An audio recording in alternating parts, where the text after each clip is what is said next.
अरविंद केजरीवाल और भगवंत मान को ईडी ने तगड़ा झटका दे दिया है। ईडी ने आम आदमी पार्टी के विधायक जसवंत सिंह गज्जन माजरा को गिरफ्तार कर लिया है। जसवंत सिंह की गिरफ्तारी के बाद आम आदमी पार्टी ये कहने लगी कि मामला पुराना है और उसी मामले में उसे गिरफ्तार किया गया है। आम आदमी पार्टी ने ऐसा इसलिए किया ताकि लोग इसे शराब घोटाले में की गई गिरफ्तारी समझने लगें। ईडी ने पिछले साल उनके खिलाफ दर्ज धन शोधन निवारण अधिनियम यानी पीएमएलए मामले में हिरासत में ले लिया। जांच एजेंसी की तरफ से ये कार्रवाई उस समय की गई जब एक विधायक एक सार्वजनिक बैठक में हिस्सा ले रहे थे। ईडी के सूत्रों ने कहा कि गज्जन माजरा को हिरासत में लिया गया क्योंकि वह मामले में पूछताछ के लिए 4 समन पर हाजिर नहीं हुआ था। उन्होंने बताया कि उसे मोहाली अदालत में पेश किया। जालंधर ईडी की टीम ने गज्जन माजरा को उस समय हिरासत में ले लिया जब वो सुबह मलेरकोटला जिले के अमरगढ़ में आप कार्यकर्ताओं की बैठक को संबोधित कर रहा था। सितंबर 2022 में ईडी की एक टीम ने गज्जन माजरा के घर के अलावा अमरगढ़ में उनके परिवार द्वारा संचालित एक स्कूल और एक पशु चारा फैक्ट्री पर छापा मारा था। सीबीआई ने पिछले साल 40 करोड़ 92 लाख रुपए के बैंक की धोखाधड़ी मामले में उनकी संपत्ति की तलाशी ली थी, जिसके बाद ईडी ने उनके खिलाफ मनी लॉन्ड्रिंग का मामला दर्ज किया था। सीबीआई ने कहा था कि तलाशी के दौरान 16,57,000 रुपए की राशि, 88 विदेशी मुद्रा नोट और आपत्तिजनक दस्तावेज बरामद किए गए। गज्जन माजरा बैंक धोखाधड़ी मामले में आरोपी बनाए गए 7 लोगों और कंपनीज में से एक है। आरोपियों में बलवंत सिंह, कुलवंत सिंह, तेजिंदर सिंह, मेसर्स तारा हेल्थ फूड्स लिमिटेड, इसके निदेशकों के इस माध्यम से मेसर्स तारा कॉर्पोरेशन लिमिटेड, बदला हुआ नाम मलौध एग्रो लिमिटेड और लोक सेवक निजी व्यक्ति भी शामिल हैं। लुधियाना में बैंक ऑफ इंडिया की एक शाखा द्वारा मलेरकोटला के गौसपुरा में गज्जन माजरा की फर्म के खिलाफ शिकायत के बाद सीबीआई जांच की गई थी। खाद्यान्न के व्यापार में लगी इस कंपनी को 2011 से 2014 के बीच 4 अंतराल पर बैंक द्वारा ऋण स्वीकृत किया गया था। बैंक के निदेशकों के जरिए की गई शिकायत में कहा गया कि फर्म के मिले जुले स्टॉक को छिपाया था और गलत और बेईमान इरादे से वही ऋण डाइवर्ट किया गया ताकि इसे लेन देन बैंक को निरीक्षण के तौर पर सुरक्षित लेन देन के रूप में वसूली के लिए उपलब्ध न कराया जा सके। गज्जन माजरा के भाई बलवंत सिंह और कुलवंत, भतीजा तेजिंदर सभी कंपनीज के निदेशक और गारंटर हैं। सभी के खिलाफ मामले दर्ज हैं। एफआईआर में तारा हेल्थ फूड्स लिमिटेड नाम की एक अन्य कंपनी का भी जिक्र। जसवंत सिंह गज्जन माजरा उस समय चर्चा में आए थे जब उन्होंने कहा था कि वे विधायक के रूप में मिलने वाली तनख्वाह का सिर्फ 1 रुपया लेंगे। उन्होंने विधानसभा को इसके लिए एक शपथ पत्र भी सौंपा था। तब केजरीवाल उसकी तारीफ करते नहीं थकते थे और उसे ईमानदारी का सबसे बड़ा सर्टिफिकेट भी दिया था।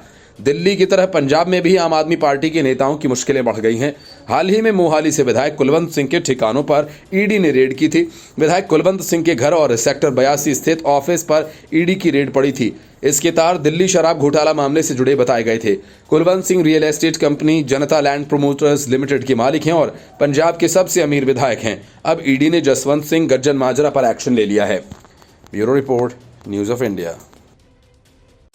सुप्रीम कोर्ट ने शराब घोटाला मामले में 38 करोड़ के मनी ट्रोल के सबूत होने की बात कहकर मनीष सिसोदिया की जमानत अर्जी को खारिज कर दिया। आम आदमी पार्टी के इस बात से दिक्कत नहीं कि कोर्ट ने मनीष सिसोदिया की जमानत देने से इनकार कर दिया, बल्कि पार्टी को उस 338 करोड़ रुपए का हिसाब नहीं मिल पा रहा जिसका जिक्र सुप्रीम कोर्ट ने किया। सूत्रों का कहना है कि इस बात को लेकर आम आदमी पार्टी में हलचल काफी तेज है और पार्टी के फंड मैनेजर आपस में एक दूसरे को शक की निगाहों से देखने लगे हैं। माना जा रहा है कि इसी वजह से आम आदमी पार्टी के दिलीप पांडे ने मनीष सिसोदिया की जमानत याचिका ठुकराने को लेकर सुप्रीम कोर्ट पर सवाल खड़े किए हैं। पांडे ने कहा कि सुप्रीम कोर्ट ने सिसोदिया की जमानत अर्जी खारिज करते हुए जो कारण गिनाए हैं वह कहीं से तार्किक या न्यायपूर्ण नहीं लगता है। उच्चतम न्यायालय का फैसला हैरान कर देने वाला है। ये नहीं पता कि दिलीप पांडे को कानून की कितनी समझ है, लेकिन वे सुप्रीम कोर्ट के फैसले पर सवाल उठा रहे हैं। लेकिन इतना तो जाहिर है कि इस सुप्रीम कोर्ट के फैसले से आम आदमी पार्टी का गणित बिगड़ गया है और दिलीप पांडे अपनी ही खींच निकाल रहे हैं। दिलीप पांडे ने कहा कि सुप्रीम कोर्ट के फैसले से न्यायिक प्रक्रिया पर सवाल उठना लाजमी है। जिससे 338 करोड़ रुपए की बात कर रहा है उसका जिक्र न तो ईडी ने किया और न अब तक सीबीआई ने ही। फिर अचानक ये रहस्यमयी राशि कहां से आ गई? आम आदमी पार्टी के विधायक ने कहा कि सुप्रीम कोर्ट खुद अपनी सुनवाई के दौरान ईडी, सीबीआई जैसी जांच एजेंसीज को कटघरे में खड़ा करता रहा है। 15 दिन उनसे तीखे सवाल पूछे। कोर्ट ने खुद कहा कि सिसोदिया के खिलाफ मामला साबित करना मुश्किल होगा और पुख्ता तथ्य नहीं है। फिर अचानक जमानत याचिका की सुनवाई वाले दिन क्या हुआ कि कोर्ट अपनी बात से पलट गया। सुप्रीम कोर्ट ने पिछले हफ्ते कथित शराब घोटाला मामले में मनीष सिसोदिया की जमानत याचिका ठुकरा दी थी। कोर्ट ने कहा था कि मामले में अस्थायी तौर पर 338 करोड़ रुपए के ट्रांसफर की पुष्टि हुई है। न्यायमूर्ति संजीव खन्ना और न्यायमूर्ति SBN भट्टी की पीठ ने कहा था कि विश्लेषण में कुछ ऐसे पहलू हैं जिन्हें हमने संदिग्ध बताया, लेकिन 338 करोड़ रुपए के धन हस्तांतरण के संबंध में एक पहलू की अस्थायी रूप से पुष्टि हुई है। CBI ने दिल्ली के पूर्व उप मुख्यमंत्री मनीष सिसोदिया को 26 फरवरी को कथित शराब घोटाला मामले में संदिग्ध भूमिका के आरोप में गिरफ्तार किया था। बाद में प्रवर्तन निदेशालय ने तिहाड़ जेल में पूछताछ के बाद 9 मार्च को CBI की मनी लॉन्ड्रिंग केस में सिसोदिया को गिरफ्तार कर लिया। सिसोदिया तब से सलाखों के पीछे हैं। इस मामले में ईडी ने अरविंद केजरीवाल को भी समन किया था, लेकिन अरविंद केजरीवाल समन मिलते ही भाग खड़े हुए और तब से भागे भागे फिर रहे हैं। दूसरी तरफ ईडी केजरीवाल के खिलाफ अपना प्लान बी पर काम कर रही है, क्योंकि केजरीवाल ही वह व्यक्ति हैं जिनकी सरकार में घोटाला हुआ और वे उसी पार्टी के सर्वेसर्वा हैं जिसे घोटाले का सारा माल मिला।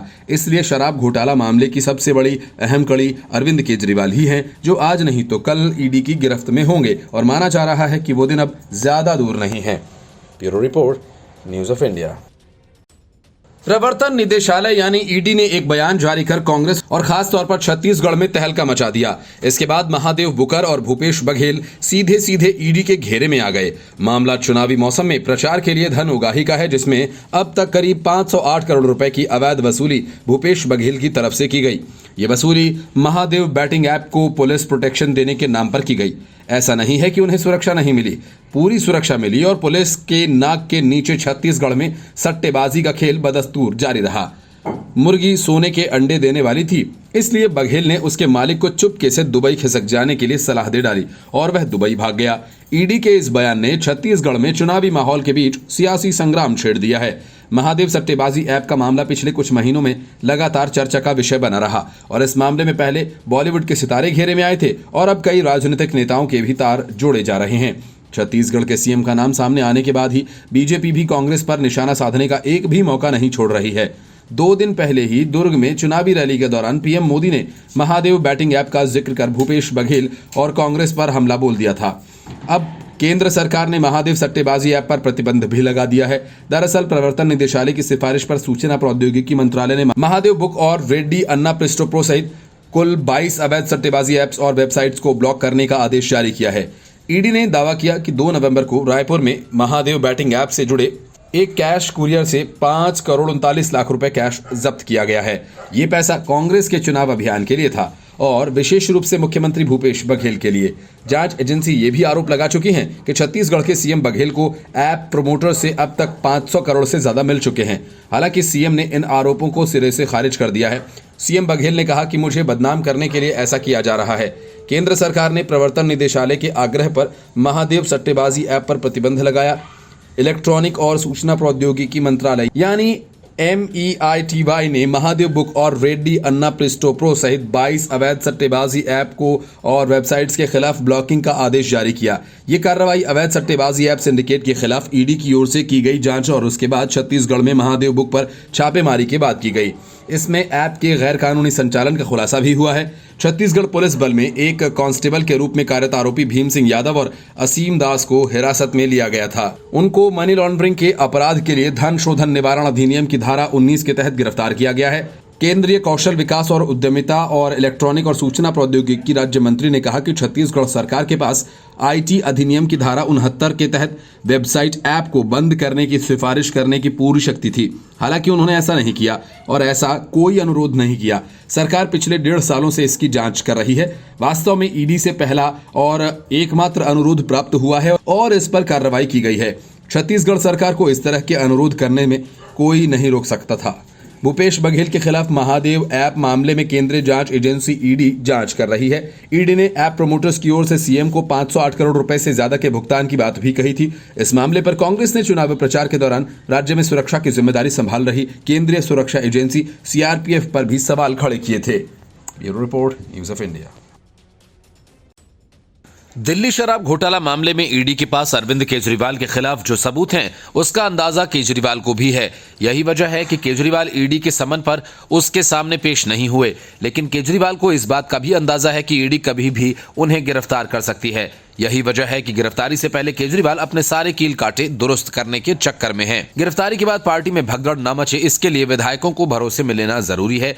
केजरीवाल ने आम आदमी पार्टी के सारे विधायकों की आपातकाल बैठक बुलाई और खुद के घोटाले में फंसे होने का रोना रोया। सूत्रों का कहना है कि बैठक में अरविंद केजरीवाल काफी सहमे हुए नजर आ रहे थे। उनके चेहरे पर हवाइयां उड़ रही थीं। सूत्रों का कहना है कि बैठक में केजरीवाल ने सभी विधायकों से संभल कर रहने के आदेश दिए और पार्टी को एकजुट रहने को कहा। हालांकि बैठक के बाद फाइल चोरी मामले में फंसे सौरभ भारद्वाज सामने आए। इसके बाद दिल्ली सरकार में मंत्री सौरभ भारद्वाज ने आबकारी नीति मामले में ईडी की ओर से सीएम केजरीवाल को भेजे गए समन पर जवाब दिया। उन्होंने कहा कि बैठक में इस बात पर चर्चा हुई कि बीजेपी को सबसे ज्यादा दिक्कत आम आदमी पार्टी से है।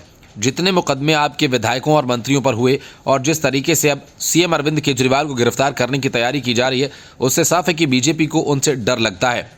भारद्वाज ने कहा कि अगर बीजेपी और प्रधानमंत्री को किसी से डर है सत्ता का, तो वो अरविंद केजरीवाल से है। वे चाहते हैं किसी तरीके से दिल्ली की सत्ता से अरविंद केजरीवाल को हटाया जाए। वे जान गए हैं कि अगर केजरीवाल को सत्ता से हटाना है तो चुनाव लड़कर तो बीजेपी नहीं हटा सकती, षड्यंत्र करके हटाया जा सकता है। ईडी ने दिल्ली शराब नीति से जुड़े मनी लॉन्ड्रिंग मामले में आम आदमी पार्टी के राष्ट्रीय संयोजक केजरीवाल को पूछताछ के लिए समन भेजा है। केजरीवाल गुरुवार 2 नवंबर को केंद्रीय जांच एजेंसी के समन पर पेश नहीं हुए।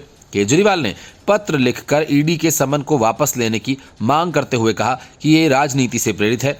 इस दिन वो मध्य प्रदेश में विधानसभा चुनाव को लेकर रोड शो करने पहुंच गए। अरविंद केजरीवाल ने मध्य प्रदेश में केंद्र सरकार पर हमला करते हुए कहा कि उन्हें तो ईडी गिरफ्तार कर लेगी, लेकिन हजारों केजरीवाल को कैसे गिरफ्तार करेगी?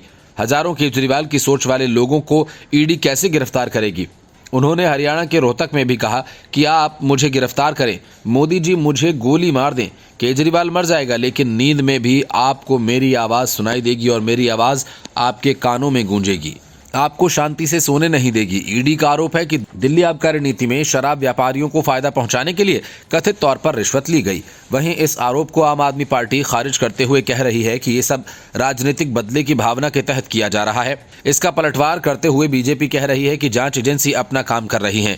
दिल्ली शराब नीति से जुड़े मनी लॉन्ड्रिंग मामले में ही पूर्व डिप्टी सीएम मनीष सिसोदिया और आपके राज्यसभा सांसद संजय सिंह कैद में है और केजरीवाल का नंबर करीब है। Report news of India.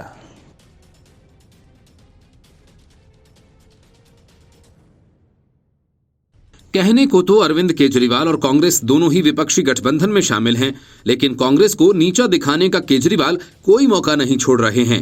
खासकर मध्य प्रदेश, छत्तीसगढ़ और राजस्थान में वे भारतीय जनता पार्टी के साथ गठबंधन सहयोगी कांग्रेस पर भी ताबड़तोड़ हमला कर रहे हैं। कांग्रेस पर केजरीवाल के हमलों से नाराज संदीप दीक्षित ने पलटकर कांग्रेस को ही लपेटे में ले लिया और अपनी ही पार्टी पर जमकर हमला बोला।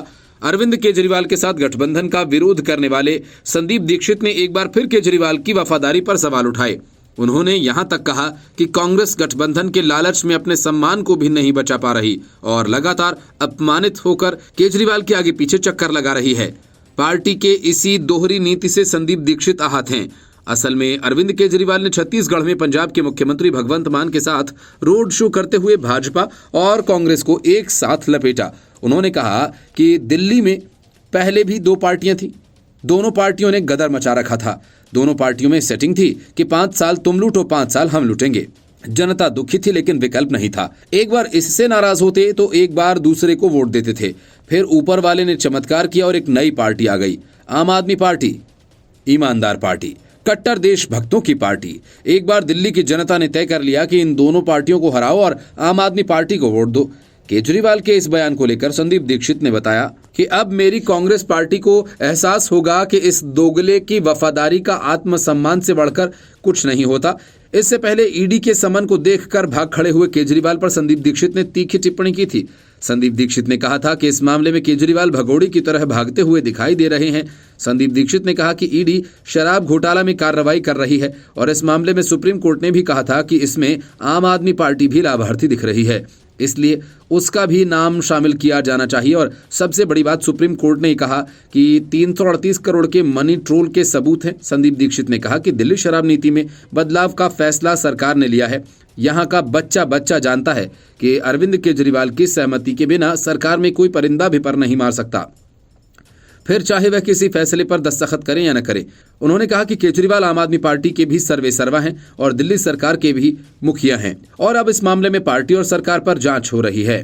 तो स्वाभाविक सी बात है कि अरविंद केजरीवाल से भी सवाल पूछे जाएंगे, क्योंकि पार्टी के राष्ट्रीय संयोजक वही हैं।